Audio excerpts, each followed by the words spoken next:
다시.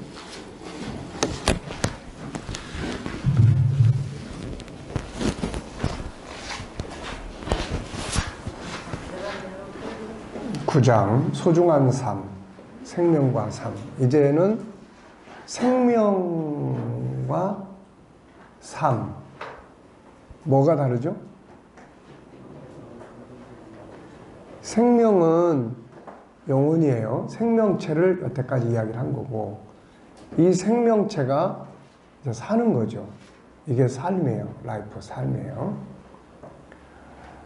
자, 지금까지는 생명에 대한 이야기를 나눴다. 우리가 가지고 있는 나라고 하는 실체인 생명은 하나밖에 없는 생명이며 영원한 생명이다. 이 생명을 우리는 영혼 혹은 영이라고 부른다. 이것은 나의 실체며 나 자신이다.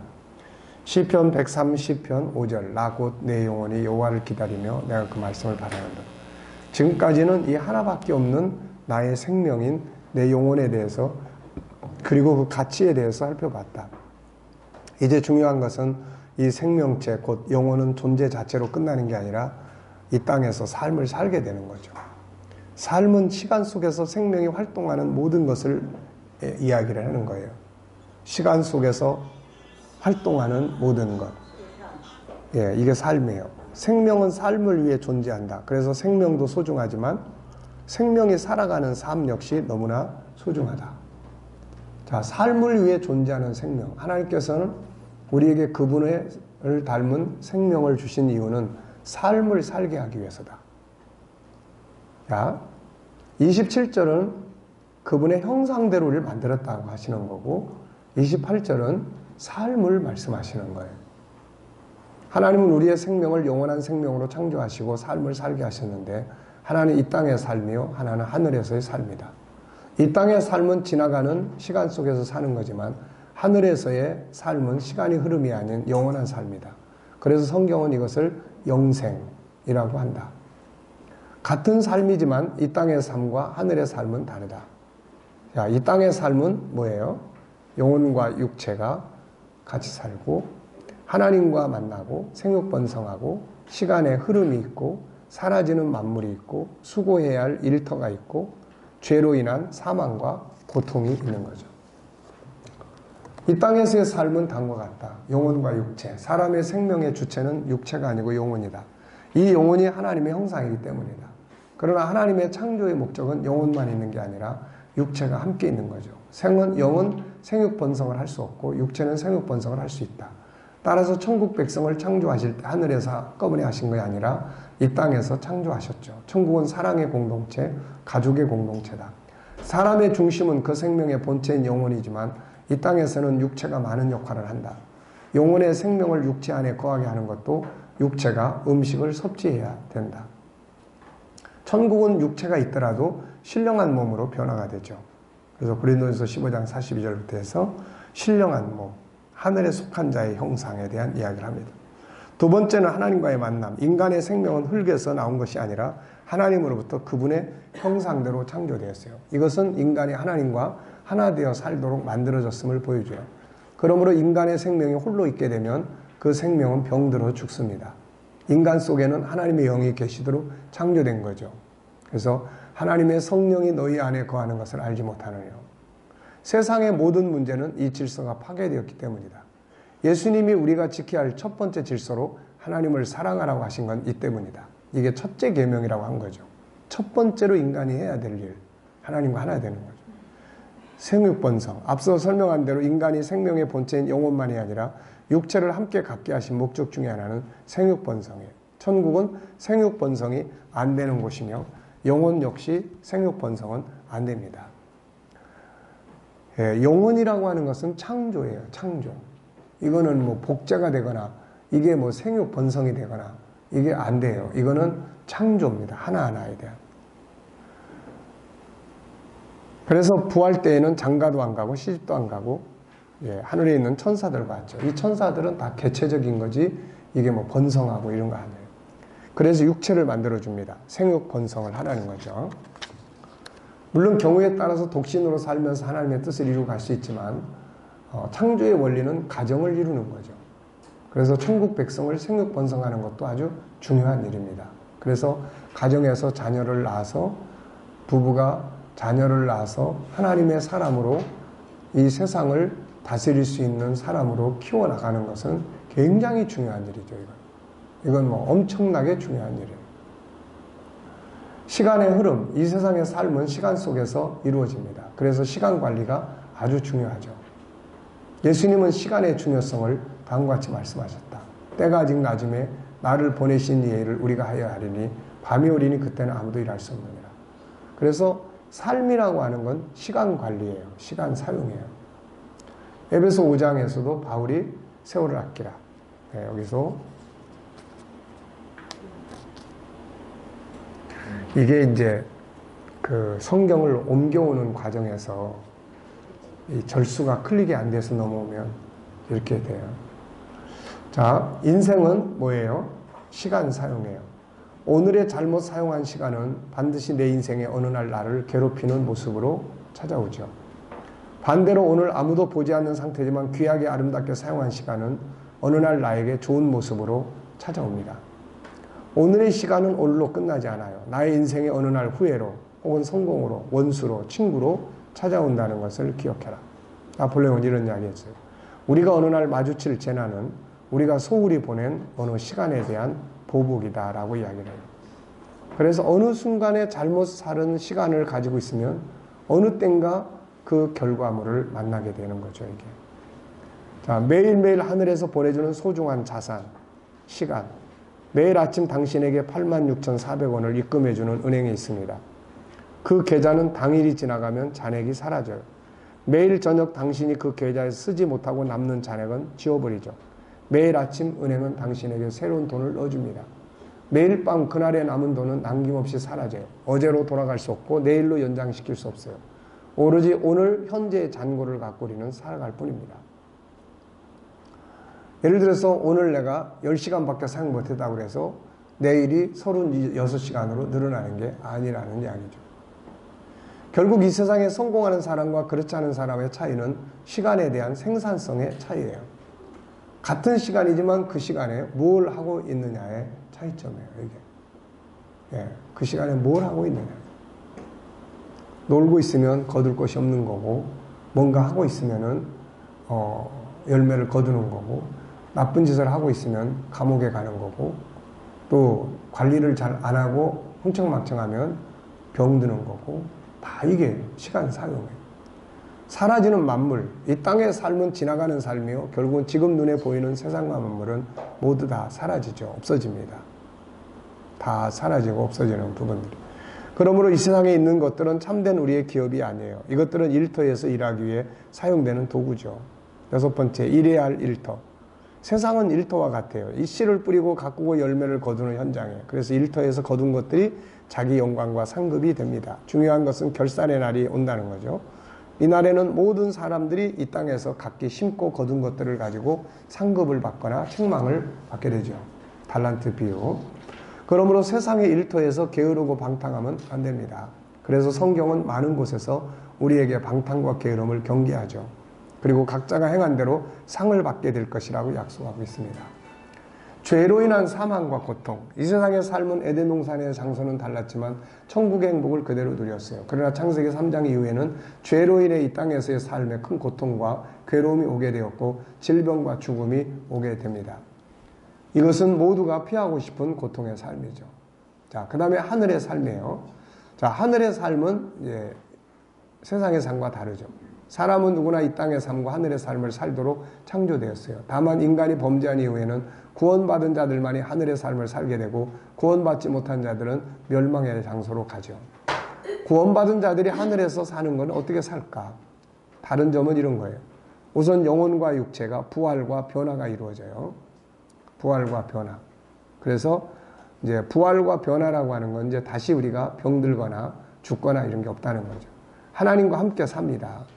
생육 번성이 없고 영원한 시간을 갖게 되고 영원한 만물을 가지게 되고 영원한 기업과 상급을 누리게 되죠. 죄와 사망이 없고 고통이 없습니다. 이것이 어떤 삶인지는 우리가 경험을 안 해봤기 때문에 잘 몰라요. 이거는 뭐 빛이다 그렇지만 태양빛과 하나님이 비치는 빛, 이거는 뭐 어떤 느낌인지 잘 모르죠. 이거. 네. 중요한 건 이제 이런 삶이 주어진다는 거죠. 육체와 영혼. 천국이든 지옥이든 영혼과 육체가 하나 되어 살게 됩니다. 이것이 창조의 목적이에요. 다만 역사의 시간이 끝날 때까지는 영과 육은 분리되어 육은 흙으로 돌아가고 영혼만 천국으로 갑니다. 그러나 그날에는 영혼과 육체가 변화되거나 부활해서 영원한 삶을 살게 되고, 중요한 건 이때는 육체와 영혼이 하나 되어 변화되어 신령한 몸으로 삽니다. 두 번째, 하나님과 함께 살죠. 이때는 하나님과 사람이 함께 살아요. 인간은 항상 신선이 되고 싶은 꿈이 있죠. 신이 되고 싶고 신과 같이 사는 세상. 이게 이제 계시록 21장 3절에 보면 이제 하나님의 장막이 사람들과 함께 있어요. 그래서 하나님이 저희와 함께 거하십니다. 생육 번성이 없죠. 천국은 시집가고 장가가는 게 없습니다. 영원한 시간, 세상의 삶은 시간 속에서 진행되어 시간이 있으면 끝이 오는데, 천국은 시간의 흐름이 없어요. 그래서 영원한 나라예요. 영원한 만물. 이 세상에 땅과 하늘이 있듯이 천국에도 땅과 하늘이 있고, 세상에도 집이 있듯이 그곳에 우리를 위한 처소가 있고, 세상에도 산과 나무, 열매, 강이 있듯이 천국에도 산이 있고 생명나무가 있고 생명수의 강이 흐르고 아름다운 보석들로 구성되어 있어요. 다른 점은 세상의 것들은 사라지는 것이고 하늘의 것은 영원한 것들이라는 점이에요. 그래서 계시록 21장 5절에 내가 만물을 새롭게 하노라. 새로운 만물이 있는 거죠.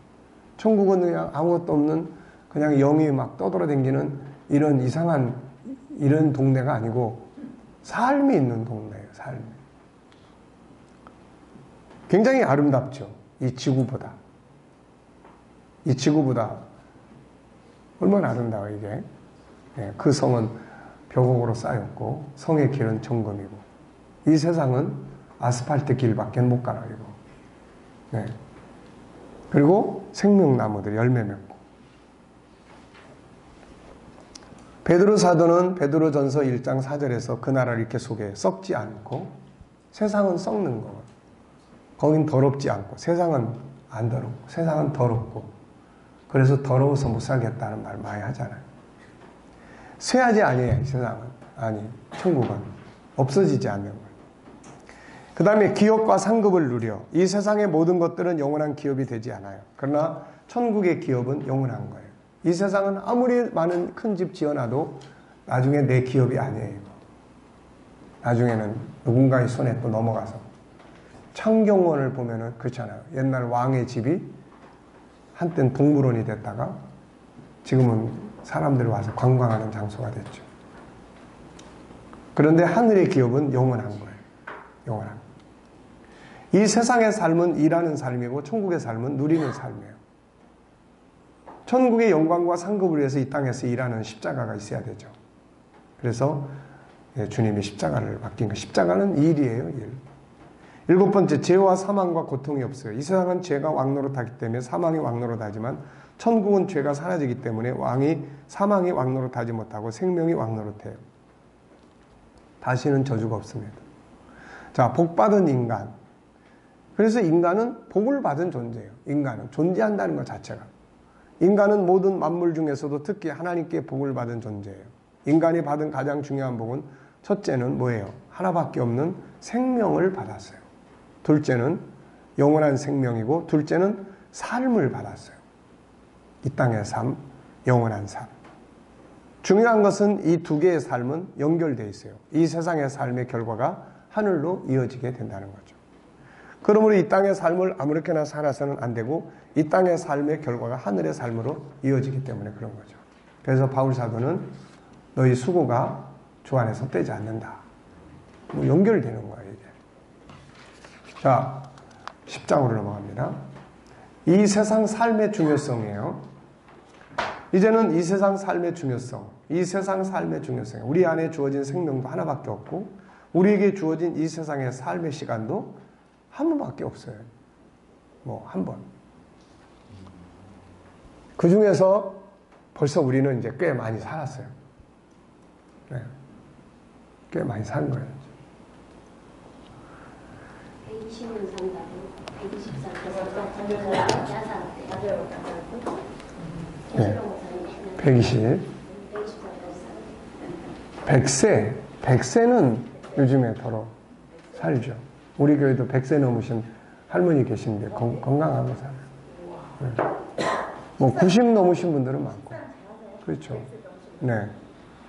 그러니까 벌써 100세 생일 축하해드린 지가 몇 년 됐지 아마 이분. 다시 해드려요.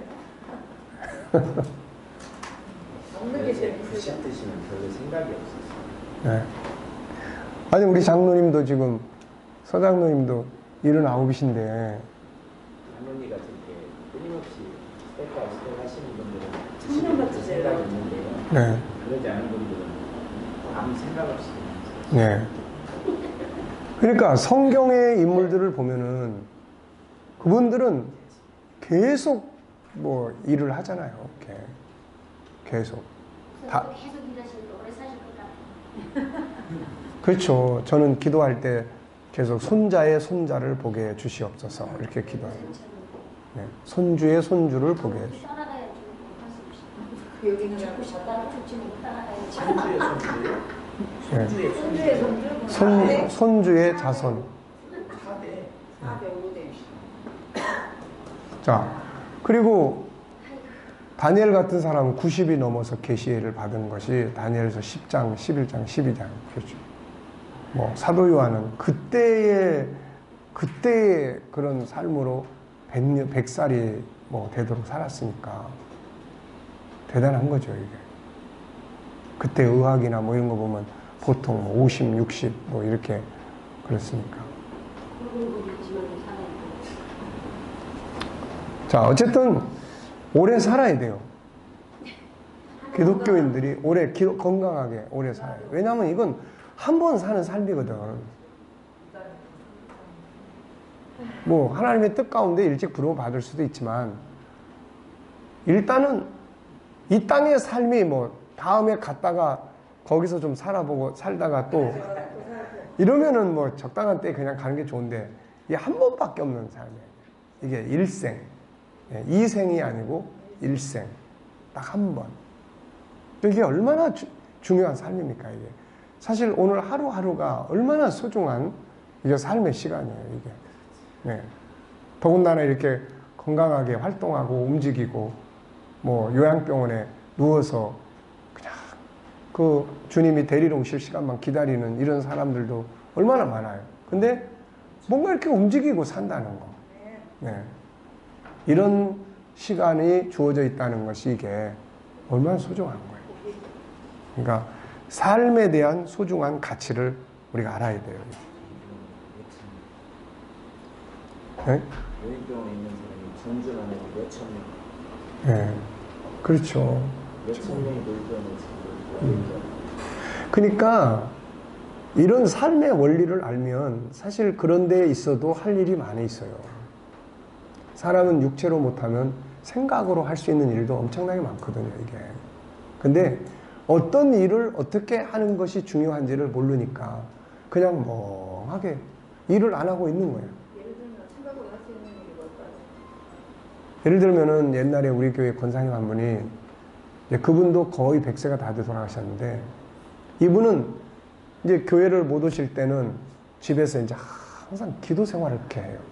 그래가지고 우리 교인들의 자녀들의 이름을 이분은 거의 다 외워. 나보다 더. 일이네요. 그리고 그걸 일이야, 그분한테는. 그리고 텔레비를 봐. 뉴스. 세상 돌아가는 걸 다 보고 정치를 하시는. 정치를 해. 그리고 기도를 해, 이제. 야, 근데 그 딸은 예수를 안 믿어. 언젠가는 믿겠지만은 돌아가셨어요. 네. 그분도 조금 이렇게 의식이 젊었을 때부터 그런 게 뉴스도 보고 하니까 계속 이게 된 거지. 그렇죠. 그러니까 어렸을 때 네. TV고 그때부터 봐가지고 우리 타는 거. 그러니까 우리나라 사람들은 일단 은퇴를 하면 그 다음부터는 놔버려. 다 놔버리고 살아요. 공부를 안 한다고. 사실 공부라는 게 뇌를 건강하게 운동시키는 거거든요, 이게. 네. 그러니까 성경의 인물들을 보면은, 자, 누가복음 2장에 나오는 안나 할머니도 그 양반도 예, 굉장히 오랫동안 살았는데 계속 기도 생활. 이 뇌를, 기도라는 거는 뇌를 자꾸 활성화시키는 거거든요. 왜냐하면 생각해야 되고 하나님과 교통하고 이게 결국 인간관계의 관계처럼 그것도 영적 관계란 말이에요. 이게. 네. 자, 그래서 한 번 주어진 생명은 정말 소중한 거다. 네. 그러므로 오늘의 삶을 아무렇게나 살아서는 안 된다. 마지막에 가서 그동안 달려온 길에 보람을 느끼며 영원 세계에서 받게 될 영광과 소망을 가질 수 있는 삶을 살아야 한다. 이 삶의 모델이 예수님이고 사도 바울이다. 예수님은 마지막 십자가 위에서 삶을 마치게 될 때 다음과 같이 외쳤다. 뭐라고 그랬어요? 다 이루었다. 할 일을 다 한 거죠. 자기 삶을 후회하거나 허무하다고 말씀한 게 아니라 다 이루었다고 하셨다. 그리고 영광의 나라에 입성하실 것을 말씀했죠. 사도 바울 역시 이런 위대한 삶의 고백을 남깁니다. 그도 이 땅에서 죽도록 충성을 다하고 마지막에 다음과 같은 고백을 남겼어요. 선한 싸움, 달려갈 길 마치고 믿음을 지켰다. 후로는 의의 멸관이 예배되었다. 얼마나 위대한 삶의 고백인가. 그는 그 나라를 보고 온 사람이다. 그러다 보니 그는 이 땅의 삶이 장차 하늘에서 어떤 결과를 가져오는지를 잘 알고 있었어요. 그래서 주와 함께 죽으면 함께 살 것이고 참으면 함께 왕노로 살 거다. 그래서 그는 하늘의 영광을 생각하며 이 땅에 주어진 인생의 삶을 산 것이다. 산자가 하나 더 붙었네요. 그저 아무렇게나 산 삶이 아니었다. 우리도 이런 삶을 살아야 한다. 그러나 솔로몬은 마지막에 가서 어떤 고백을 남겼는가? 그는 하나님을 만나셨으면서도 하나님께로부터 엄청난 지혜와 복을 받았음에도 불구하고 잘못된 가치를 가지고 인생을 살았어요. 그리고 그의 마지막에 인생이 헛되다라고 이야기를 한 거죠. 세상으로 보면 그는 최고의 인생을 살았죠. 그러나 영원한 세계에서 그의 삶을 보면 잘못 산 거죠. 이 세상 것들은 일하기 위한 도구이며 모두 지나가는 것이요 버려야 할 것들이에요. 얻었을 때는 좋고 누릴 때는 좋았지만 모든 것이 지나갈 때는 허무하고 안타깝고 고통스러워요. 해야 할 일, 가장 위대한 일, 하늘에서의 영광을 위한 일과 상관없이 살았기 때문이에요. 이런 인생의 고백을 남겨서는 안 된다. 그렇다면 어떻게 살아야, 어떤 삶을 살아야 할까? 어서 오세요. 어떤 삶을 살아야 할까? 세상에 태어난 많은 사람들이 이걸 찾고 있다. 어떻게 살아야 하는가? 뭘 위해 살아야 행복한가? 추구해야 할 최고의 가치는 뭔가? 행복은 어디서 오는가? 시간을 낭비하지 않고 허무하지 않기 위해 어떻게 살아야 하는가? 지금의 나의 삶이 과연 올바른 삶인가? 후회하지 않은 삶이란 뭔가? 수많은 사람들이 답을 찾기 위해 고민하고 노력을 하죠. 물론 생각 없이 현실의 즐거움을 위해 사는 사람도 많아요. 그러나 그들은 삶을 마치는 시간에 가서 이런 질문과 함께 인생의 헛됨을 말합니다. 이 땅에서만이 아니라 하늘까지 연관된 나의 삶, 세상에서만이 아니라 영원한 영광이 될 수 있는 나의 삶. 그러면서도 두 번 살 수 없는 단 한 번의 삶을 도대체 어떻게 뭘 위해 살아야 하는 것일까? 이 질문의 답은 다음 세 가지다. 첫째, 하나님 만나는 것. 둘째, 하나님의 계획을 알고 그걸 이루기 위한 삶을 사는 것. 셋째, 참 자기를 만나서 자기답게 사는 거예요. 이게 바로 우리가 살아야 될 삶이에요. 이 삶은 후회하지 않아요. 좀 더 최선을 다하지 못한 부분도 있을 수 있지만 가야 될 방향성은 맞는 방향이에요. 이게. 네. 하나님을 만나는 것, 자신이 하나님을 만나는 삶. 앞에도 설명했지만 이 땅에서 헛되지 않은 삶을 살기 위해 가장 먼저 해야 할 일은 하나님 만나는 일이다. 수많은 사람들이 하나님을 만나기 전과 만난 후에 인생관이 바뀐다. 이것은 하나님을 만나는 것이 인생에 있어서 얼마나 중요한가를 보여준다. 우리가 하나님을 만나야 될 이유는 뭔가? 가장 중요한 것은 그분은 나를 세상에 보내신 분이기 때문이다. 그분만이 내가 세상에 왜 왔는지, 뭘 하기 위해 보내셨는지를 알고 계신다. 그래서 그분을 만날 때부터 우리 인생은 헛된 데서 올바른 데로 돌아가게 된다.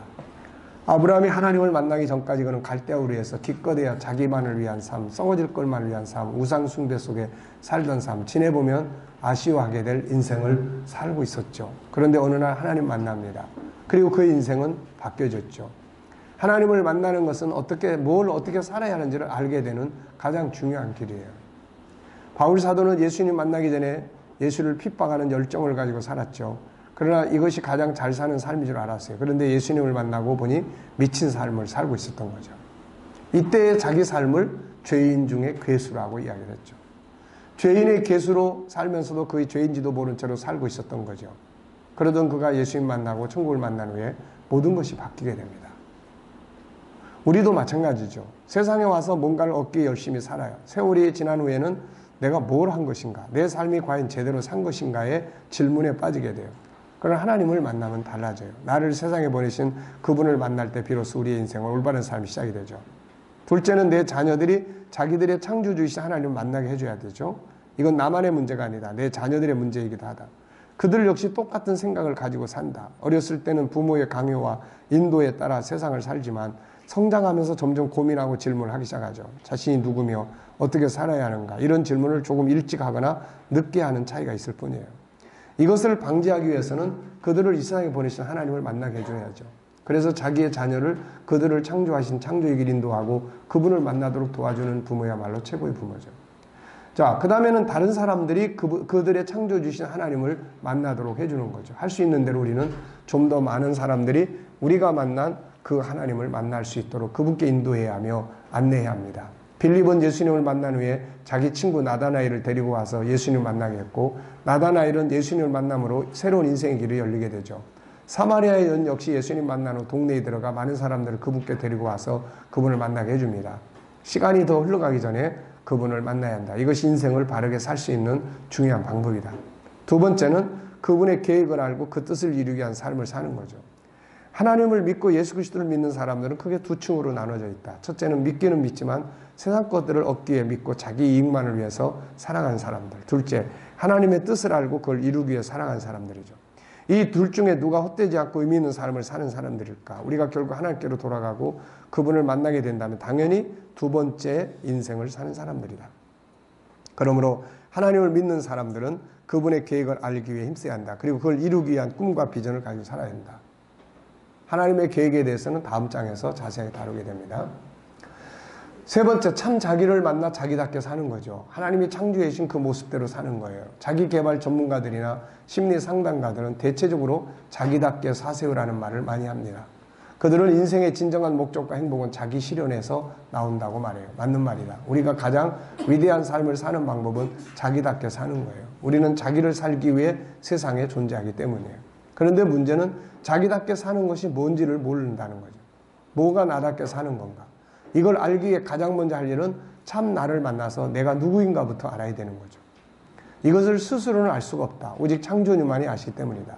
참 자기를 어떻게 찾고 만날 수 있는가? 바로 하나님을 알고 그분의 말씀, 설계도를 통해서죠. 감사하게도 우리는 참 자기에 대해 잘 알고 있어요. 네, 내가 누구며 나답게 사는 것이 어떤 것인지를 알고 있는 거예요. 나는 누구죠? 나는 누구예요? 하나님의 형상을 가진 존재예요. 하나님의 형상을 가진 영혼, 영적 존재. 이게 나예요, 나. 이게 나라고요. 나는 하나님을 닮은 영적 존재며, 그리고 내 안에는 하나님의 성품이 들어있어요. 그러면 나답게 산다는 건 뭐예요? 다름 아닌 바로 하나님의 형상대로 사는 거예요. 우리는 하나님의 형상대로 창조됐어요. 하나님의 형상대로 산다는 건 자기의 생명인 영혼 속에 들어있는 하나님을 닮은 성품을 사는 거예요. 이게 그동안 우리가 몇 년입니까? 10년. 넓게는 10년이 넘도록, 가깝게는 3년 동안 공부한 이야기예요. 3년 4개월째. 유일성, 인격성, 거룩성, 사랑성, 영원성. 네. 근데 그렇게 많이 공부를 했음에도 불구하고 아직도 내가 누군가를 찾고 있다면은 이목구를 찾는 거하고 똑같은 거예요. 네. 자, 유일성에는 세 가지 성품이 들어있죠. 존귀함. 이걸 살아야 돼요. 이걸 살면 평안해, 행복해, 예? 즐거워, 보람이 있어. 예. 둘째는 다름의 중요성을 알고 인정하고 사는 거예요. 이러면 다름을 인정하고 살면 편안해. 존중히 여겨줘. 셋째는 재능이에요. 능력을 개발해서 세상을 다스리면서 사는 거. 이게 행복이에요. 인격성. 인격성 안에도 세 가지의 중요한 성품이 들어있죠. 생각의 기능. 이걸 잘 활용해야 해요. 생각의 기능은 아름다운 보석 같은 창의력을 끌어내고 세상을 다스릴 수 있는. 그러면 여기에서 기쁘고 즐겁고 감사한 거예요. 셋째는 소통입니다. 언어의 기술, 좋은 질문, 리더십, 코칭, 멘토링 이런 것들을 잘 활용해서 인간관계를 바르게 만들고 그러는 거죠. 거룩성. 거룩성 안에 하나님과 만나는 영성 기능, 성품의 기능, 컨설팅의 기능, 이런 걸 잘 활용해서 사는 거예요. 네. 그 다음에 사랑성, 채우는 사랑, 나눔의 사랑, 영원성, 생명과 삶의 가치로서의 본소의 내용이며, 영원한 생명의 고향인 천국 연구와 그 나라의 문화며, 영원성의 욕구로서 변화와 발전의 욕구, 행복의 욕구 등이며, 네 번째는 천국으로 이사하기 위해서 뭘 준비하고 살아야 되는지. 네. 자기처럼 산다는 거는 다른 말로 바꿔 말하면 이 5가지 성품을 잘 사는 거예요. 5가지 성품을. 삶에 대한 책임감. 우리는 하나밖에 없는 생명에 대한 책임감과 사명감을 갖고 자기의 생명을 경시하거나 함부로 버리는 일을 해서는 안 됩니다. 삶도 마찬가지예요. 생명이 하나뿐이듯 이 세상의 삶도 단 한 번이에요. 단 한 번이기 때문에 이왕이면은 오래오래 살아야 된다는 거예요. 이왕이면. 그렇잖아요. 오래오래 살아야 돼. 할 일이 얼마나 많아요. 할 일이. 이게 뭐 갈수록 공부할 일도 많고 이 세상을 다스리려고 하다 보니까 이 안에서 연구해야 될 것들도 많고 계속 공부해야 될 것들도 많고. 그 오래 사는 곳이 우리 용이 아니고 하나님 용이잖아요. 하나님 오라면 가야지. 아니 당연하죠. 그거야. 아니 생명의 주인이 오라나 그러면 가는 건데, 예. 그러나 우리가 우리의 어떤 영역들은 그래요. 우리가 좀 더 자기 관리를 잘하면 좀 더 생명의 삶이 더 길어질 수 있는 거고, 뭐 그렇지 않으면은 우리가 병들게 살면은 또 더 빨리 가기도 하는 거고. 그렇죠. 잘 살아야 한다. 예. 한 번밖에 없는 삶을 잘 살아야 된다. 자식들 시집가고 장가가고 그러면 잘 살아야 돼. 네. 잘 살아야 돼. 뭐가 잘 사는 거예요? 하나님의 형상대로 살면 잘 사는 거예요. 가치 있게 살아야 하고 행복하게 살아야 하고. 뭐가 행복이에요? 하나님의 형상대로 창세기 1장 27절부터 28절 살면 행복한 거예요. 존귀하게 살아야 되고 보람된 삶을 살아야 하고 헛되게 살아서 안 되고 장차 누릴 천국의 영광을 위해 살아야 되고 아무렇게나 함부로 살아서는 안 되고 게으르고 나태하고 방탕하게 살아도 안 되고 쉽게 포기해도 안 되고 거짓되고 악하게 살아도 안 돼요. 날마다 아름다운 삶에 대한 책임감과 사명감을 외치고 자신을 세뇌시켜야 한다. 잘못된 삶에 대해서는 단호하게 거절하고 단절해야 한다. 다니엘의 뜻을 정해서 잘못된 삶에 대한 걸 거절하죠. 하나님이 주신 삶의 자원들을 적극적으로 사용해라. 네. 하나님이 우리에게 사는 동안 활용하라고 주신 이 적극적인. 하나님께서 우리를 세상에 보내시면서 세상에서 아름답고 존귀하게 살 수 있도록 다양한 자원들을 주셨어요. 영혼 속의 5가지 성품. 그 다음에 시간. 그 다음에 세상의 자원이에요. 이 세상에 얼마나 많은 자원이 있습니까? 네. 지구 안에 있는 수많은 만물은 우리가 모두 사용할 수 있는 자원들이에요. 이걸 개발해서 사용할 수 있도록 하기 위해서는 공부하고 연구해야 돼요. 앞서간 수많은 사람들의 정보를 담은 책들, 정보들이 있다. 이것들은 우리가 사용할 수 있는 자원들이며 주변에는 우리를 도울 수 있는 많은 사람들이 또 있어요. 이런 자원들을 잘 사용을 해야 돼요. 네. 이런 걸 사용 안 하면서 할 일이 없다고 그러거나 또 뭐 살기 힘들다고 그러거나 그러면 안 돼요. 그 다음에는 하늘의 자원이 있어요. 하늘의 지원, 하늘의 자원. 타락한 이후의 세상에는 사람의 힘만으로 해결할 수 없는 일들이 많다. 인간은 신이 아니므로 하늘의 자원을 사용할 때 더 빛나요.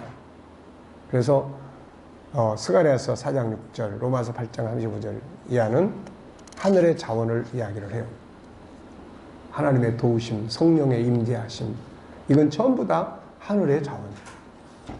5번째, 삶의 목표와 방향. 하나님은 우리에게 올바른 목표인 천국과 삶의 내비게이션인 성경을 주셨죠. 그 안에는 우리를 위한 위대한 하나님의 계획이 있고 아름다운 삶을 위한 많은 주제들이 들어있어요. 결산의 날. 하나님께서 우리에게 주신 가장 중요한 자원은 결산의 시간이 있다는 것을 미리 알려준 거죠. 이걸 아는 사람은 인생을 함부로 살지 않아요. 내가 오늘 이 땅의 삶의 현장을 떠나 하나님께로 돌아가 결산한다면 오늘 나의 삶을 이대로 살아도 되는가? 우리 항상 이거 생각하고 살아야 돼요. 자, 그래서 우리가 이 땅의 삶을 어떻게 살아야 되느냐에 대한 이야기를 나눴습니다. 자, 가장 소중한 삶을 살기 위해서 우리가 뭘 해야 돼요? 첫째는 하나님 만나야 되고, 둘째는 하나님 계획을 알아야 되고, 셋째는 자기를 잘 알고 자기답게 살아야, 자기를 만나는 거예요. 자, 그 다음에 11장. 무엇으로 세상을 살아야 할까? 5가지 성품의 중요성.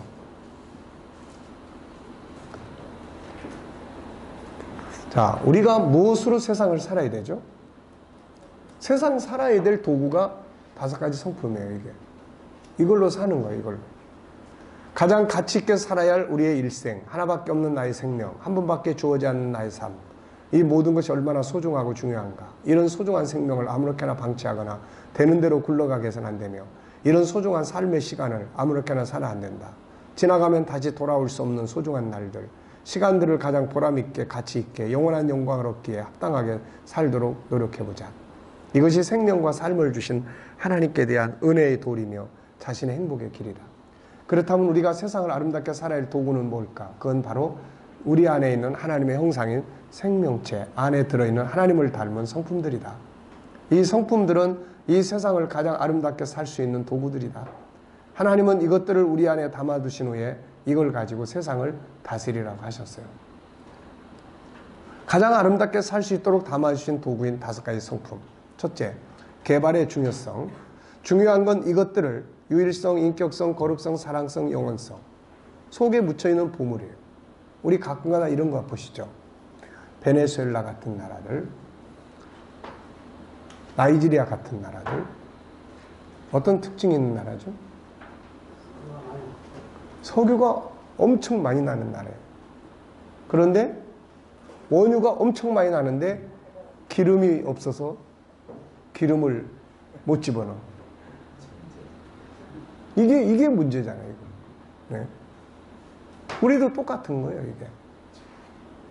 우리 안에 엄청난 보물들을 다 집어넣어놨는데 이걸 정제할 능력이 없어. 개발을 안 해. 그래서 어떻게 살아요? 그냥 가난하게 사는 거예요. 내면의 세계가 가난하고 인생이 가난하고 빈궁하게 사는 거예요. 무지하고 모자르고, 예, 무능력하고 무기력하고, 안에 있어도 깨닫지 못해서 사용하지 못하면 동물 같은 삶을 산다. 시편 49편 10절. 안에 있는 걸 끌어내줄 수 있는 리더가 명철한 지도자다. 사람의 마음에 있는 모략은 깊은 물이다. 그럴지라도 명철한 사람은 그걸 길어내느니라. 그러니까 아이들을 데리고 있으면서도 못 끌어내줘, 이거. 예? 이쁘다고 과자 사주고 뭐 이런 건 다 좋은데 그것도 안 하는 사람도 많지만, 그런데 더 중요한 거는 아이 속에 들어있는 재능을 끌어내줘.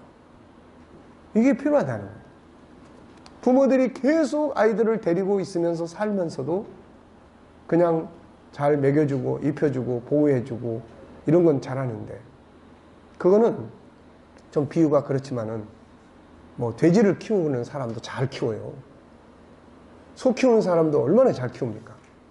새벽부터 일어나가지고 그냥 관리해주고 병들까봐 그냥 주사 놔주고 뭐 배탈 나지 않게 그냥 잘 해주고 이런 거 얼마나 잘해요. 중요한 거는 뭐예요? 그게 아니고 리더십이에요. 리더십. 끌어내줄 수 있는 리더십. 이걸 끌어내어 갈고 닦은 사람들은 왕 앞에 서는 거예요. 다. 개발해서 사용해야 될 5가지 성품. 첫째, 유일성. 자, 3가지. 아주 그냥 우리가 귀가 닳도록 듣고 있는 이야기예요. 이제는 이게 우리 머릿속에서 살아서 움직여야 돼. 뭐 공부할 때 책 펼쳐야 유일성, 존귀함 뭐 이런 게 아니라 그냥 계속 머릿속에서 그냥 존귀함, 뭐 다양성, 또 재능, 뭐 소통, 생각, 뭐 계속해서 이게 다 보물이니까. 자, 존귀함의 영역. 이것은 자신과 타인 그리고 만물을 존중히 여기는 본능이며 능력이에요. 존귀하게 여길 줄 아는 능력을 개발하고 길러야 돼요. 이 능력이 기본이에요. 이 능력의 지수가 높은 사람은 어디든지 잘할 수 있고 뭐든지 잘할 수 있어요. 네. 시간을 존중히 여긴다면 어떻게 살 것 같아요? 네? 시간을 존중하게 여긴다면 어떻게 살 것 같습니까? 네, 시간을 헛되게 안 보내면 뭘 하고 살 것 같아요?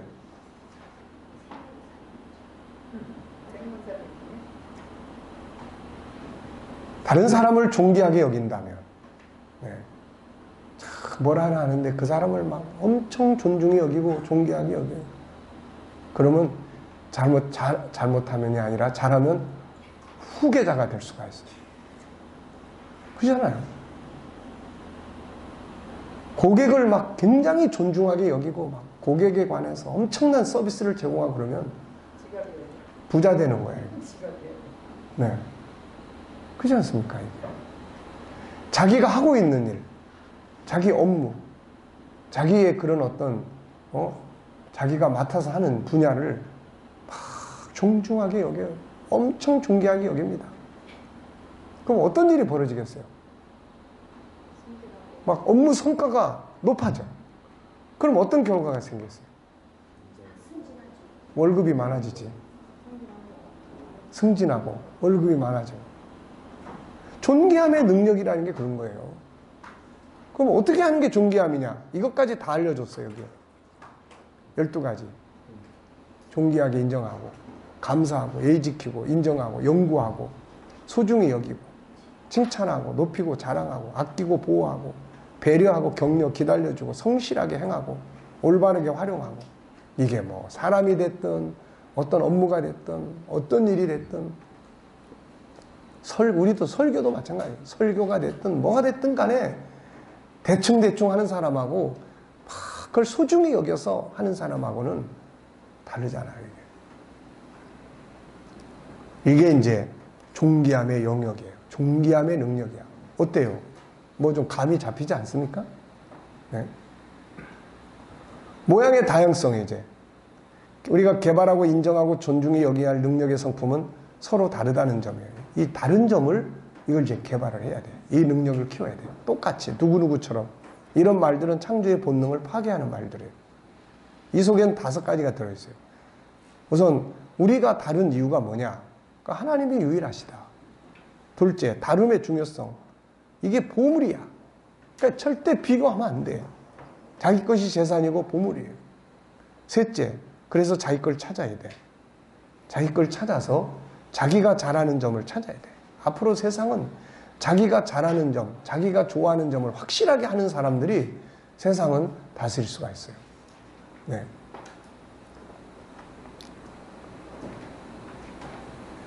그 미국의 버진이라고 하는 이름을 쓰는 기업이 있어요. 예, 이 사람도 아주 특이한 사람인데 요즘에는 이 사람이 뭘 하고 있냐면은 여러 가지 기업을 하면서 이제 화성 가는 이게 사실 개인이 할 수 있는 일이 아니에요. 이게 그렇잖아요. 왕복 왔다 갔다 타고 다닐 수 있는 이 사람은 자기가 하고 싶은 일을 하는 거예요. 그냥 뭐 그게 돈을 얼마나 벌 거냐 말 거냐 이런 게 아니라 그냥 하고 싶은 일을 하는 거예요. 하고 싶은 일을. 네. 굉장히 기업이 커진 사람이죠. 그러니까 이제 자기 그걸 하고 싶은 거예요. 하여튼 저거를.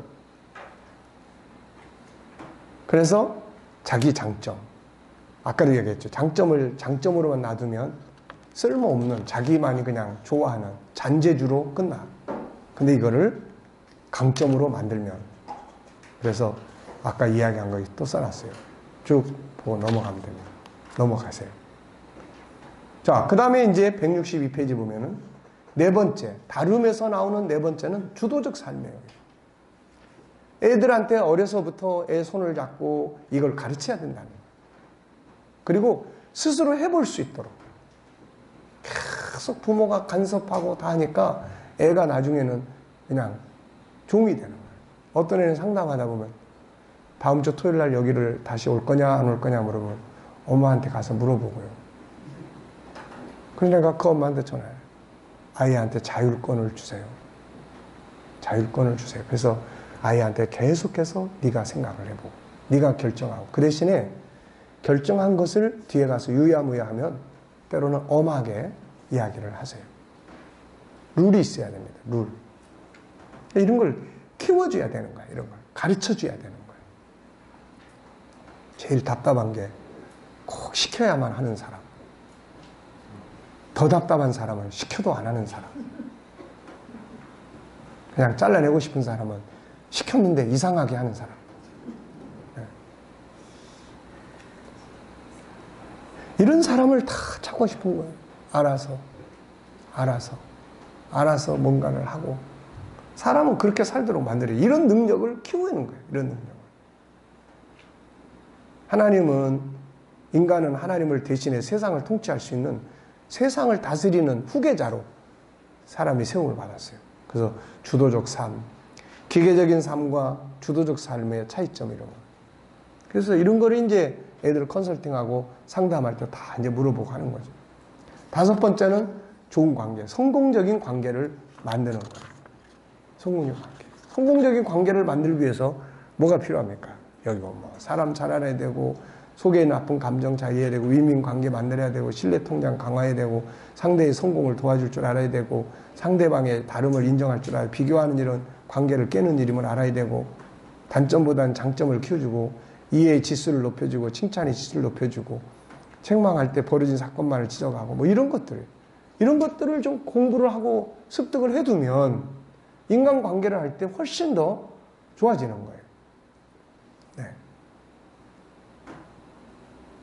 그 다음에 재능의 다양성. 네. 우리 인간은 창조주 하나님 닮은 사람들이에요. 그래서 우리 안에는 세상을 다릴 능력이 들어있어요. 크게는 3가지. 영성재능, 감성재능, 지적재능.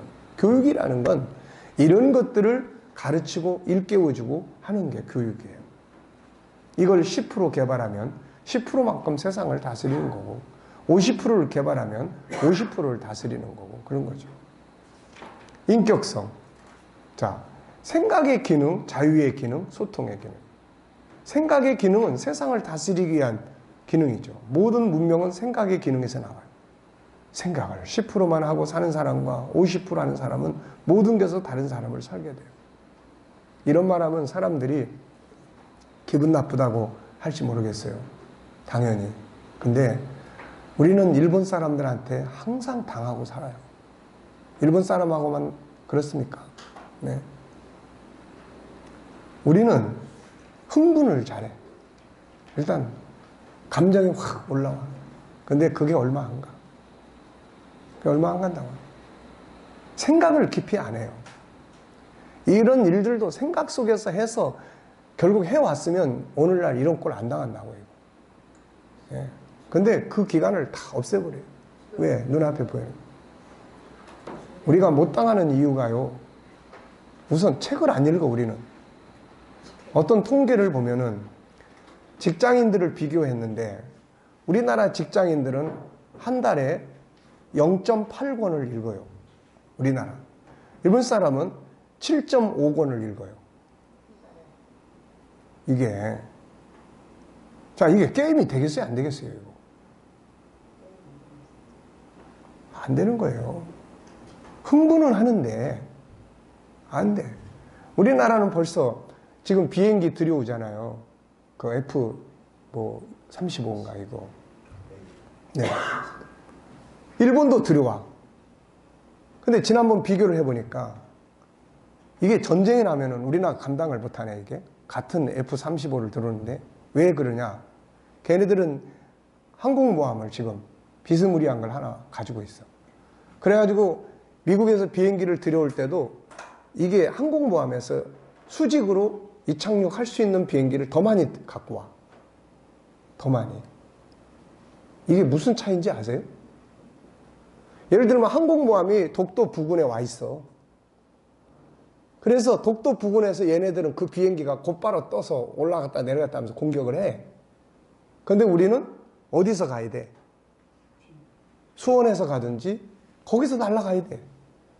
그러니까 벌써 걔네들은 그런 생각을 하는 거야. 그런 생각을. 그러니까 이런 데서 그 결과물들이 뭐예요? 걔네들은 노벨상이 26개인가 있는데 우리 한 개도 없는 거예요. 뭐 하나 있는 게 그거는 뭐 평화 정치적인 상이니까. 네. 흥분만 할 게 아니에요. 이게 뭐 실력을 키우고 이제는 우리도 그런 걸 할 수 있는 능력이 어저께 뭐 인터넷 보니까 그 요즘에 불화소스인가 뭐 일본이 막은 거 우리나라도 8년 전에 그 기술을 중소업체에서 개발을 했는데 그게 다 사장돼 버린 거예요. 다.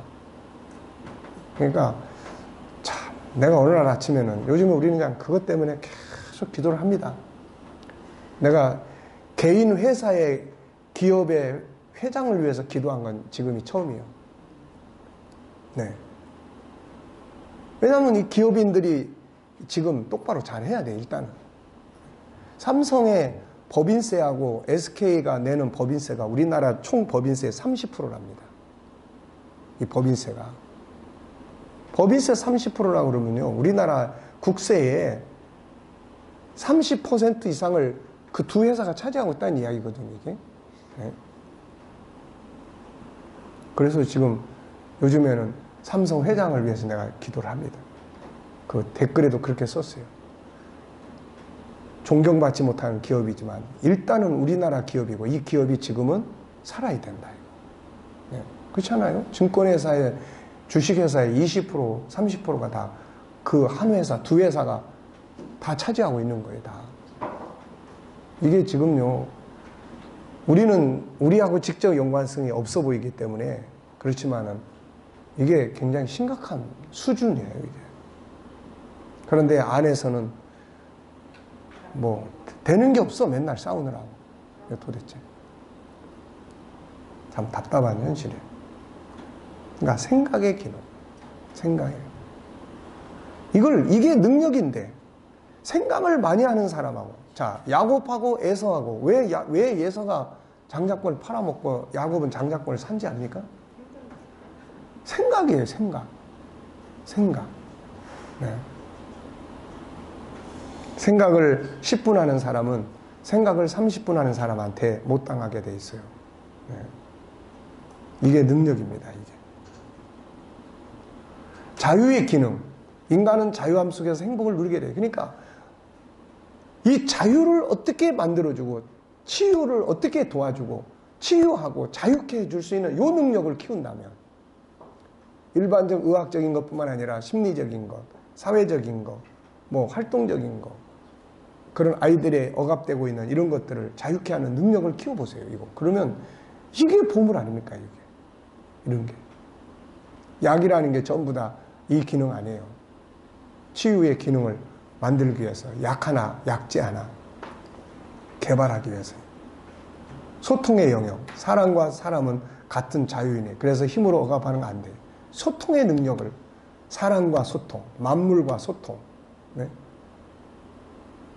내가 어떤 자연 속에 있는 식물과 소통이 이루어지면 이 식물을 개발해서 특효약도 만들어낼 수 있는 거고 이게 소통이에요. 결국 통하는 거. 거룩성. 세 번째는 오늘날 성공했다고 하는 사람들이 하루아침에 다 무너지는 이유는 이것 때문에 그런데 이 성품은 이 거룩성은 세 가지. 영성, 성품, 점검, 회개의 기능이에요. 하나님과의 관계죠. 그래서 영성은 5가지 영역. 인간과 영성, 계명 지키기, 죄와 십자가, 성령과 소통, 소금과 빛의 사명 감당하기. 이제 이런 것들이 일단 지금 영성에서 다루어지는 프로그램들이에요. 그래서 우리가 2개는 다뤘고 이 뒤에 있는 3개는 아마 다음 달이나 이제 다루게 될 겁니다. 그 다음에 이제 성품이에요, 이거를 이제 우리가 어떻게 교육하고 어떻게 활용할 것인가. 이 쉬운 2개, 우리가 정한 이거를. 그래서 성품 교육에 대한 프로그램이 잘 짜여지고, 잘 만들어지고, 그러면 아마 이런 교육을 받고 싶어 하는 부모들이 굉장히 많을 거예요. 이거는 걸 위한 과외 선생도 나올 수 있는 거고, 다. 네. 이거를 교육 자재를 개발하고, 그림을 개발하고, 또 어떤 도구들을 활용하고 가서 그걸 다 교육해서 아이가 이런 성품들을 하나씩 다듬어 간다고 하면은 이게 얼마나 위대한 놀라운 역사예요, 이게. 예. 그러니까 이런 것들이 그냥 단순한 이야기로 보면 안 돼요, 이거. 컨설팅 회계, 점검, 컨설팅의 기능, 삶을 컨설팅 해주고, 가정을 컨설팅 해주고, 성품을 컨설팅 해주고, 네. 우리가 다 하지 않습니까, 이거. 병원에 가도 요즘에는 뭐, 보험 컨설팅, 또 뭐, 이빨을 고치러 가도 거기서 컨설팅을 다 해줘요. 그런 부분들. 네 번째는 사랑성, 채우는 사랑. 그래서 채우는 사랑 속에는 영적인 사랑이 있어요. 이렇게 하나님의 사랑, 예수님의 사랑, 천국의 은혜의 사랑, 성령의 감동과 은사, 은혜의 사랑, 뭐 말씀 은혜, 성김과 예배 은혜, 사랑 등등. 그 다음에 5가지 성품의 개발과 풍요로 채워지는 사랑이 있어요. 은혜의 사랑. 이게 개발되면 내면이 풍요로워져요. 풍성해집니다. 이게 없는 사람들은 항상 밖으로부터 들어오는 사랑을 기다려서 상처받아요. 수고의 열매를 거두는 거예요. 창세기 1장 28절 29절에 가정을 잘 활용해서 이걸 내 안에 가정의 행복으로 채우고 세상을 다스림으로 잘 업무적 일들을 감당해서 얻어지는 열매 이런 것들로 채우고 전부 다 이게 채우는 거예요. 세상에서 수고한 것들을 거두는 복이죠. 지식, 자식, 직장, 재물, 명예, 권세 이런 것들이 전부 다 아름답게 해서 잘 채워져요.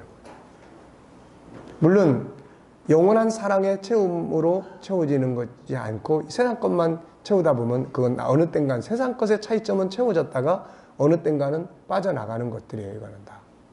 나누는 사랑. 나눔은 크게 5가지를 다루는데 예, 하나는 나눔, 인정, 배려, 수용, 행동. 그래서 나눔, 뭘 나누느냐? 시간, 친절, 예의, 재능, 마음, 재물과 힘, 몸의 기능, 지식과 아이디어, 영성과 복음의 은혜, 미소와 희망의 언어, 기타의 상. 다른 건 다 내버려 두고도 인사만 나눠도요. 네. 제가 길에 나가가지고 그 운동하러 가서 계속 인사를 하고 다니다 보니까 이제 사람을 몇 사람 사귀게 됐어요. 그 사람들이 먼저 이제 보면 이제 인사하고 어떤 사람은 이제 이렇게 이제 뇌졸중인지 뭔지 쓰러졌는지 한쪽을 못 써요. 이렇게. 그래서 이 사람은 몇 년 동안 그렇게 나가서 이제 인사를 해도 안 받아요. 이렇게. 자기 삶이 그래서 그런지. 근데 올 들어가지고 이 사람이 이제 나를 보면은 아주 엄청나게 반갑게 맞이하고, 운동 열심히 하시네요. 뭐. 그래서 요즘에 이제 손잡고 이제 인사도 하고 그래요. 그래서 이제 다음번에 기회가 되면 이제, 아직 내가 교회 목사인지 모르는데, 이제 교회로 이제 좀 나오시라고 이렇게 권장을 할 수 있는 상태고, 어떤 사람은 이제 부부예요. 이 사람들도 처음 굉장히 무뚝뚝했던 사람들인데, 이제는 먼저 이제, 예, 손 흔들고. 또 어떤 사람은 지나가다가 멈춰서 내가 인사를 하면, 그 사람도 뭔가 좀 이렇게 기독교적인 사람이 아닌가 싶은, 예, 그런 사람. 어떤 사람은 그 길로 출퇴근하는 사람이 있어요. 계속 출퇴근해요. 그런데 이제 이제는 만나면 자기가 먼저 이제 안녕하세요. 이게 나눔이에요. 뭐, 거창한 나눔이 아니라 내가 웃는 모습으로 해주는 것도 굉장히 기분을 좋게 만들어주는 거예요, 이게. 전부 다 이게 나누는 겁니다. 인정하고, 배려하고, 수용하고, 행동하고. 나눔의 이유와 목표, 창조의 질서 실현, 뭐, 공존, 행복과 성공적인 삶, 생명 구원, 하나님의 영광. 나눔의 결과, 함께 살아가는 것, 공존을 통한 서로의 행복과 인생의 성공, 화목, 평화를 위한 아름다움, 치유와 자유가 이루어짐, 기쁨과 더 큰 행복, 상대방의 행복과 생명 구원, 하나님의 영광, 하나님의 자녀의 증표, 이 땅의 상급과 영원한 상급. 영원성, 네. 이 세상의 삶과 시작과 살아가는 과정을 아름답게 가치 있게 만들며 세상의 삶을 마치고 영원 세계로 이사를 멋지게 하는 능력이다. 네, 하나밖에 없는 생명이 정말 아름답고 행복한 삶을 살기 위해서 이 영성의 능력을 키워야 돼요. 영원성의 능력을. 여기서는 생명과 삶의 중요성, 영생과 천국, 천국인의 문화, 영원성의 본능, 변화와 발전의 욕구, 행복의 욕구, 그 다음에 특별 프로그램으로 굿실버 라이프, 코칭하는 할아버지, 할머니, 천국의 이정표. 앞으로 이제 더 구체적으로 이제 이 부분들을, 할아버지와 손주의 어떤 그런 교육 관계라든지 이런 것들을 더 세밀하게 정리를 해서 어떤 대화들을 나누고 뭐 이런 것들을 더 구체적으로 좀 할 그런 생각입니다. 그러니까 이런 것들이 이제 우리가 어때요? 이제 개발하고 발전하고 살아야 될 그런 부분들이죠. 무엇으로 세상을 살아야 되느냐? 5가지 성품으로 살아야 된다 하는 거예요.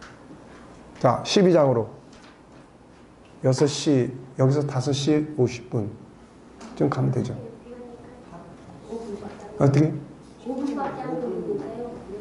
그럼 한 장을 더 하고, 부지런히 해야 돼요. 이거 오늘 이 책을 다 끝내야 내일 2번째 책을 끝내고 수요일 3번째 책을 끝납니다. 막판이라 지금. 그렇지 않으면 또 1년 또 가야 되니까. 여러분도 힘들고 나도 힘들고. 그래서 앞으로는 이제 계속 2권, 3권씩 막 그냥 정리를 해 나가야 돼요. 하나님의 계획을 아는 것의 중요성. 자, 12장에서는 가장 위대한 삶을 살기 위해 반드시 알아야 할 하나님의 계획이에요. 11장에서는 뭘로 세상을 살 거냐? 무엇으로 세상을 살 거냐? 5가지 성품으로 세상을 사는 거다. 그러니까 이걸 키워야 돼. 이걸 안 키우면 뭘로 삽니까? 창세기 3장으로 사는 거야, 결국. 이게. 그러니까 창세기 3장으로 사는 아이를 만들면 안 되고 창세기 1장 27절 5가지 성품을 사는 아이들을 만드는 것이 자녀 교육의 성공이란 말이에요, 이게.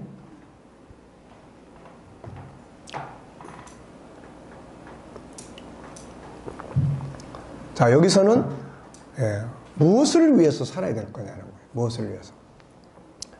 하나님의 계획을 아는 것의 중요성. 세상에 와서 올바른 삶을 살기 위해 가장 중요한 일은 첫째는 하나님을 만나는 것이요. 둘째는 그분의 계획을 아는 일이요. 세 번째는 참 자기를 만나는 일이다. 지금 우리는 내가 누군지 알죠, 이제. 나는 하나님의 형상을 가진 존재, 영적 존재고 내 안에는 하나님의 성품이 들어있는 존재다. 내가 누군지를 알아요, 이제. 존재의 배경을 알고 내 궁극적인 목적지를 알고 다 알아요, 이제. 그러면 이제 뭐가 필요해요? 어떻게 살아야 될 거냐? 뭘 위해서 살아야 될 거냐는 거예요. 어떻게 살아야 되냐? 뭐 가지고 살아야 되냐는 거는 5가지 성품을 가지고 사는 거고, 무엇을 위해서 살아야 될 거냐는 거야, 이제. 뭘 위해서.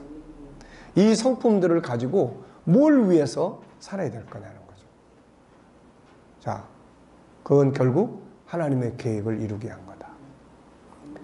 자, 하나님의 계획을 이루기 위해서는 하나님의 계획을 우리가 알아야 되죠. 세상에 와서 올바른 삶을 살기 위해 3가지. 하나님을 만나지 못하면 구원을 받을 수 없고, 하나님의 계획을 모르면 구원은 받았어도 올바른 삶, 최고 가치 있는 삶을 살지 못하고, 참 자기를 만나지 못하면 자기답게 살지 못합니다.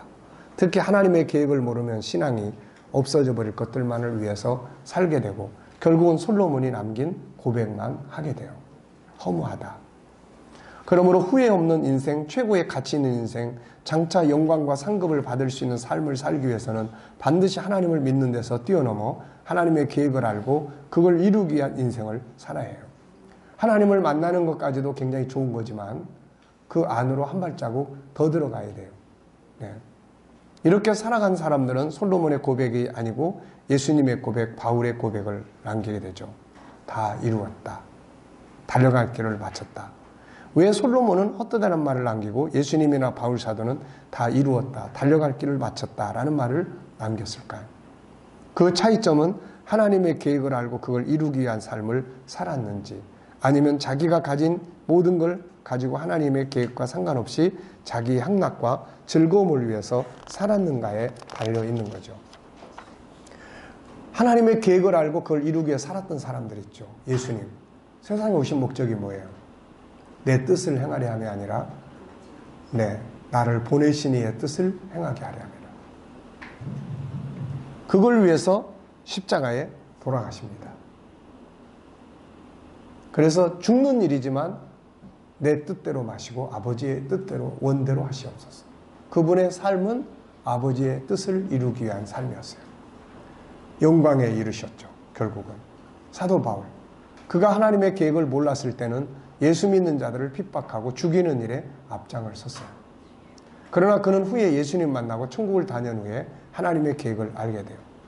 바울이 써놓은 하나님의 계획에 대한 말씀들을 쭉 보면 고린도전서 2장 6절에 보면은 우리가 온전한 자들 중에 지혜를 말하노니 이는 이 세상의 지혜가 아니고 이 세상에 없어질 통치자들의 지혜도 아니요 오직 은밀한 가운데 있는 하나님의 지혜를 말하는 것으로서 곧 감추었던 것인데 하나님이 우리의 영광을 위하여 만세전에 미리 정하신 것이다. 만세전부터 있었던 하나님의 계획을 이야기를 하고 있어요. 에베소 1장 3절로 6절은 바로 그 계획을 이야기를 해요. 창세전에 그리스도 안에서 우리를 택하사 우리로 사랑 안에서 그 앞에 거룩하고 흠이 없게 하시려고 그 기쁘신 뜻대로 우리를 예정하사 예수 그리스도로 말미암아 자기 아들들이 되게 하셨으니 이는 그가 사랑하시는 자 안에서 우리에게 거저 주시는 바 그의 은혜의 영광을 찬송하게 하려는 것이다.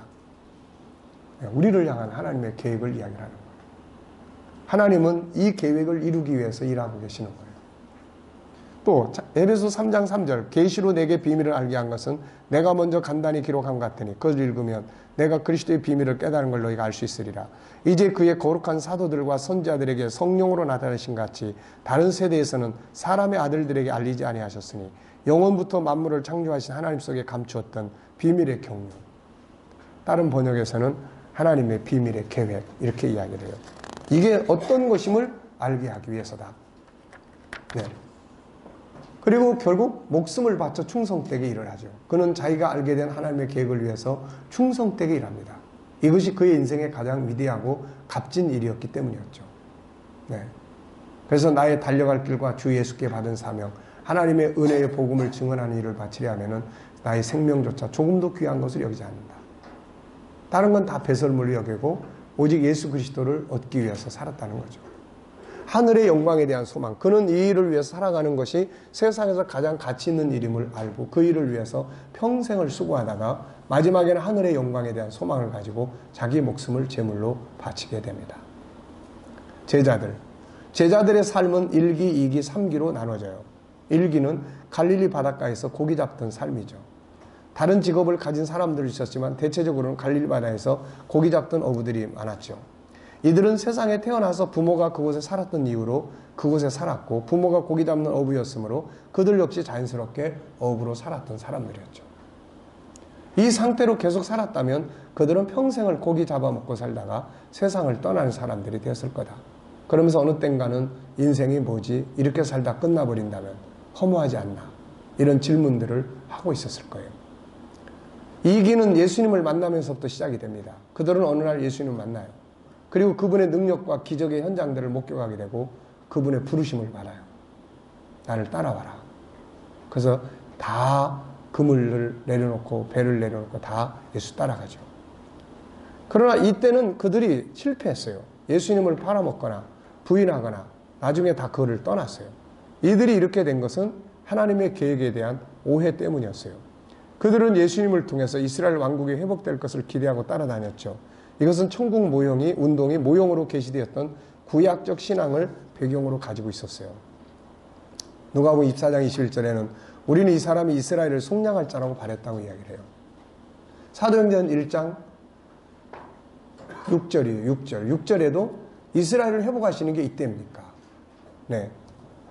이 같은 그들의 신앙 앞에 예수님은 이스라엘 왕이 되신 것이 아니라 죄인이 되어 십자가에 죽으셨죠. 결국 신앙은 잘못된 신앙은 결국 잘못된 결과를 만들어내요. 결국은 그렇게 자기들의 집업까지 다 버리고 쫓아다녔는데 나중에 그 예수를 다 버리게 되는 거죠. 3기는 이제 목숨까지 바쳐서 충성되게 일을 한 그거예요. 근데 차이점은 뭐냐? 하나님의 계획을 알게 된 거죠. 주님이 승천하신 후에 많은 사람들이 그들의 집으로 돌아갔지만 갈릴리 출신들을 중심으로 120명의 제자들은 주님이 분부하신 대로 모여서 10일 동안 기도에 집중했고 결과로 그들에게 약속하신 대로 성령이 임재하게 됩니다. 성령의 임재는 새로운 눈을 뜨게 했어요. 새로운 세계를 보게 했죠. 그들이 가지고 있던 기존의 모든 생각을 다 바꿔놨어요. 그러니까 예수님을 따라다니는 것도 굉장히 좋은데 예수 안에 있는 하나님의 계획을 보지 않으면은 계속 육신적인 자기들의 꿈만을 이루기 위해서 쫓아다니는 거예요. 그러다 예수를 떠나거나 아니면 부끄러운 구원을 받게 되거나 이렇게 되죠. 자, 모든 생각을 다 바꿔놨어요. 비로소 예수 안에는 하나님의 계획을 알게 된 거죠.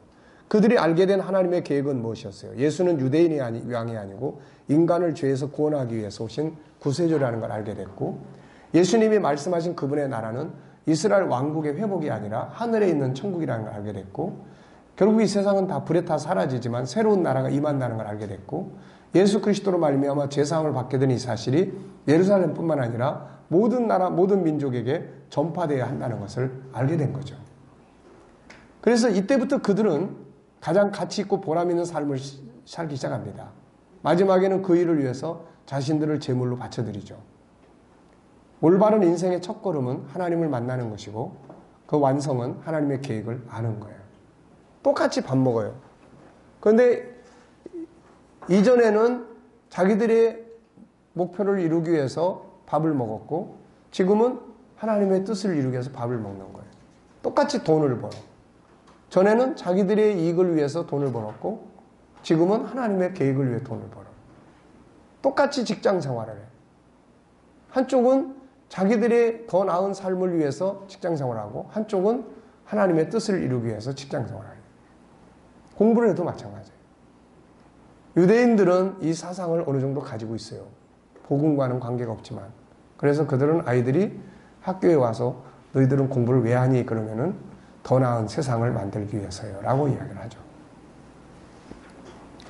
아이들이 세계적인 인물로 하나님이 써주세요라는 기도는 하는데, 세계적인 인물로 키우려면 반드시 세계 속에서 일하시는 하나님, 선교를 가르쳐야 돼요. 반드시 그걸 가르쳐야 됩니다. 세계 속에서 일하시는 하나님. 네. 자, 구약의 사람들은 어떻습니까? 이 사람들 마찬가지예요. 그들이 하나님을 만나고 하나님의 계획을 알게 되기까지는 개인의 인생을 살죠. 그러다가 하나님을 만나서 하나님의 계획을 알고 나면 그분의 계획을 이루기 위한 삶을 살아요. 결국 영원히 남는 건 하나님의 계획을 이루기 위해 살았던 삶뿐이에요. 그러니까 내가 어느 곳에서 어떤 일을 하느냐가 중요한 게 아니에요. 뭐 목사가 되느냐, 성도로 사느냐, 뭐 직장인으로 사느냐, 이게 중요한 게 아니에요. 뭐가 중요합니까? 뭘 위해서 사느냐는 거예요. 목사라고 해서 다 하나님의 뜻을 위해서 삽니까? 아니잖아요. 그러니까 내가 어떤 직분을 가지고 뭐 어떤 일을 하고 사느냐가 아니라 거기에서 뭘 하고 사는데, 뭘 하고 사느냐. 우리는 어디 살아 그러면 뭐 몇 평에 살아 이런 게 중요해요. 근데 뭐 어느 대학 나왔어, 뭐 어떤 일을 해, 연봉이 얼마야. 근데 하나님의 역사는 그게 중요한 게 아니고, 그래서 거기서 뭘 하고 사는데, 그래서 그 연봉을 가지고 뭘 위해서 사는데, 이런 게 중요한 거죠. 노아의 인생의 새로운 전환점이 된 건 하나님을 만나고 하나님의 계획을 알고 난 뒤부터였죠. 그 전에는 그저 세상죄에 섞이지 않고 착하게 살려고 했던 사람이었어요. 그런데 하나님의 계획을 전해 듣고는 인생이 방향을 틀었어요. 방주를 만들기 시작을 합니다. 아브라함, 그 역시 그의 조상들이 살던 갈대아 우리에서 양을 치고 평범한 가정으로 살았죠. 그런데 어느 날 하나님 만나고 그분의 계획을 듣게 돼요. 이때부터 이걸 중심으로 살기 위해서 이사 갑니다. 삶의 터전을 옮겨요. 이것 때문에 인간관계가 다 바뀌게 되죠. 인생관이 바뀌게 되죠. 천국을 알고 나니까 인생이 나그네라는 걸 알게 되고 다 바뀐 거예요. 이삭, 아브라함의 성공은 하나님 만나 그분의 계획을 듣고 그걸 세상에 알려준 것이었고, 또 하나는 그걸 살고 세상에 전달할 후계자 한 사람을 낳았다는 점이에요. 그 사람이 이삭이죠. 이삭도 아버지 아브라함으로부터 계획을 들었고 나중에는 하나님으로부터 직접 듣게 되고, 그때부터 그의 인생은 이제 이게 중심이 되죠. 너를 통해서 땅의 모든 족 천하 만민이 복을 받게 된다. 야곱, 본래 야곱은 하나님의 계획을 이어가는 순서가 아니었죠. 아브라함으로부터 시작된 하나님의 계획은 이삭을 통해서 진행되고, 다음에는 이삭의 큰아들 에서를 통해 이루어가도록 진행됩니다. 그런데 야곱은 그의 인생에 가장 가치 있고 아름다운 일이 뭔지를 고민하는 가운데, 그것은 하나님을 자기 하나님으로 삼고 그분의 계획을 자기와 후손들을 위해 통해 이루게 되는 것임을 알게 되죠. 결국 그 삶을 이루기 위해 형의 장자의 권리를 삽니다. 결국 야곱의 장자권을 산 것은 하나님과 하나님의 계획을 산 거죠. 그걸 자기를 통해서 이루겠다고. 그 다음 모세 역시 파란만장한 인생을 살았어요. 초기에는 애굽왕 바로의 핍박으로 날강에 버려졌다가 애굽의 공주의 눈에 띄어 목숨을 건지고 애굽의 왕자로 성장해서 애굽의 왕이 될 수 있는 환경이 되기도 했다가 살인사건에 휘말리게 되고 미디안 지역으로 피난해서 시내산에서 마지막은 양치는 목동이 되어버렸어요. 이때 그의 인생은 중심이 없죠. 뭐 아무 목표가 없는 거죠. 그냥 뭐 오늘은 양떼를 데리고 어느 골짜기로 가야 될까. 되는 대로 흘러가는 대로 살다가 어느 날 시내산 하나님을 만나 거기서 하나님의 계획을 듣습니다. 그때부터 모세는 이 세상에 온 목적을 이루는 삶, 가장 위대한 삶을 살기 시작하죠. 이 삶이 있기 전까지 그 전의 삶은 모두 준비의 삶이 됐어요. 자, 하나님이 그에게 알려준 하나님의 계획이 여기 출애굽기 3장 6절 이하에 쭉 나타나고 출애굽기 6장 3절 이하에 쭉 나타납니다. 그렇다면은 우리가 알아야 하나님의 계획은 뭔가? 단 하나밖에 없는 생명, 그리고 단 한 번밖에 주어지지 않은 삶. 그러면서도 이 땅에서의 삶으로 끝나지 않고 영원한 나라의 삶으로 연결되는 삶을 과연 어떻게 살아야 하는 것일까? 열심히 사는 것도 좋고 착하게 사는 것도 좋고 능력 있게 사는 것도 중요하다. 그런데 가장 중요한 건 무엇을 위해서 사는 거냐는 거죠. 아무리 열심히 살았다 해도 그것이 썩어질 것들만 위한 삶, 이 세상 것들만 위한 삶, 자기만을 위한 삶이라면 그것은 잘 산 인생이 아니에요. 올바른 삶, 가치 있는 삶, 영원한 영광이 되는 삶은 나를 보내시고 나에게 단 한 번의 삶을 주시고 결국 만나게 될 그분의 계획을 위해 사는 거예요. 그래서 그냥 자기를 위한 종교적 신앙생활이 돼서는 안 되고 언급한 대로 그분의 계획을 알아야 되는 거죠. 이것이 참된 삶의 비결이에요. 주님은 우리에게 기도문을 가르칠 때 이렇게 기도했어요. 기도하라고 했습니다. 마태복음 6장, 절수가 빠졌는데 뜻이 하늘에서 이루어진 것 같이 땅에서도 이루어지이다. 예, 뜻이 하늘에서 이루어진 것 같이 땅에서도 이루어지이다. 하늘에서 계획되고 이 땅에서 이루어지는 그분의 뜻이 뭘까? 우리 KDM은 이걸 너무 잘 알죠. 뭐예요? 천국 운동이에요. 그분의 계획은 세상 나라 운동이 아니고 천국 운동이에요. 이 천국 운동은 다음과 같은 요소를 가지죠. 첫째는 나라, 둘째는 백성, 죄사함을 받은 백성, 거듭난 백성을 말하고, 셋째 구원의 길. 지금 모든 인간은 다 죄 아래에 있어요. 그래서 이대로 가면 한 사람도 천국에 들어가지 못하고, 그래서 하나님께서는 예수 그리스도를 십자가에 못 박게 하시고 인간의 죄를 사함받게 하죠. 넷째, 구원받아야 될 사람은 한 민족이 아니라 전 세계 모든 사람. 다섯째, 이 계획은 시작하는 시간이 있고 끝나는 시간이 있어요. 그러므로 이 시간이 끝나기 전에 구원받아야 될 백성들을 모두 구원해야 한다. 이걸 위해 천국과 천국의 길이 되신 십자가의 예수님이 전달되어야 한다. 바울은 하나님의 계획을 이렇게 정리를 했습니다. 너희를 위하여 내게 주신 하나님의 은혜의 경륜을 너희가 들었을 터이라. 곧 계시로 내게 비밀을 알게 하신 것은 내가 먼저 간단히 기록한 것 같으니 그것을 읽으면 내가 그리스도의 비밀을 깨달은 걸 너희가 알 수 있으리라. 이제 그의 거룩한 사도들과 선자들에게 성령으로 나타내신 것 같이 다른 세대에서 사람들에게 알리지 않으셨으니 이는 이방인들이 복음으로 말미암아 그리스도 예수 안에서 함께 상속자가 되고 함께 지체가 되고 함께 약속에 참여하는 자가 됩니다. 이 복음을 위하여 그의 능력이 역사하시는 대로 내게 주신 하나님의 은혜의 선물을 따라 내가 일꾼이 되었노라. 모든 성도 중에 지극히 작은 자보다 더 작은 나에게 이 은혜를 주신 것은 측량할 수 없는 그리스도의 풍성함을 이방인에게 전하게 하시고 영원부터 만물을 창조하신 하나님 속에 감춰졌던 비밀의 경륜이 어떠한 것을 드러내게 하려 하시니라. 바울이 깨달은 하나님의 계획은 두 가지였어요. 하나는 우리 인간을 향한 하나님의 계획이고 에베소 1장 3절 6절이죠. 또 하나는 3장에서 설명하고 있는 모든 인류를 향한 하나님의 계획에 대한 이야기예요. 예수님은 이렇게 말씀했어요. 이 천국 복음이 모든 민족에 증언되기 위하여 온 세상에 전파되니 그제야 끝이 오리라. 모든 인류가 예수 그리스도를 통해 죄사함 받고 천국을 기업으로 받게 되는 것, 이것이 바로 하나님의 계획이고 천국 운동이에요. 예수님은 우리의 인생에 이 계획을 위해 살 걸 당부했습니다. 그래서 마태복음 28장 18절 이하, 마가복음 16장, 누가복음 24장, 사도행전 1장 8절, 이거를 예수님께서 마지막으로 당부하신 내용들이에요. 그래서 하나님의 계획은 인류를 구원하는 거예요. 예수님은 그걸 위해서 십자가에 죽으시는 역할을 했고 사도들은 그걸 전파하는 일을 했어요. 먹든지 마시든지 무엇이든지 다 그 일을 위해서요. 그래서 우리도 이제 그 역할을 하는 거죠. 그래서 뭘 하든지 자녀들이 어렸을 때부터 이걸 가르쳐야 되는 거예요. 그래서 이번에 여름 캠프를 위해서 우리가 7월 달에 특별 기도를 하면서 새벽 시간마다 그 이야기를 했어요. 우리가 반드시 자녀들에게 해야 될 부분이 있다. 해야 될 거. 첫째는 아이들을 이 땅에 보내신, 자기들을 보내신 이를 반드시 만나게 해줘야 된다. 그걸 만나기 위한 것들이 여름 캠프고, 이런 시간을 통해서 집중적으로 말씀을 듣고 하나님 만나게 해줘야 된다. 두 번째는 집에서 항상 아이들을 위해서 축복을 해라. 하나님께서 민수기 6장에서 아론에게 너희가 이렇게 이스라엘 자손을 위해서 축복하라. 축복하는 거예요. 아버지는 아이들의 머리에 손을 얹고 축복하고, 이렇게 축복하는 거예요. 아침에, 저녁에, 잠잘 때 항상. 예. 그리고 세 번째는 성경 이야기를 들려줘라. 근데 우리 부모들이 성경 이야기를 너무 몰라요. 성경 이야기를 너무 모릅니다. 저녁에 잠잘 때도 성경 이야기 막 들려주면 되는데. 그래서 이제 제가 내년부터 이제 성경 동화를 이제 유튜브에서 시작을 할 생각이에요. 성경 전체가 이야기 아닙니까? 전체가 다.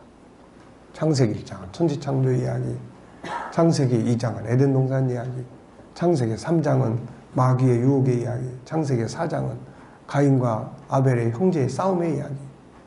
뭐 얼마나 많아요. 5장은 뭐 제일 장수한 사람의 이야기, 뭐 하나님과 동행한 사람의 이야기, 6장은 뭐 노아의 심판의 이야기.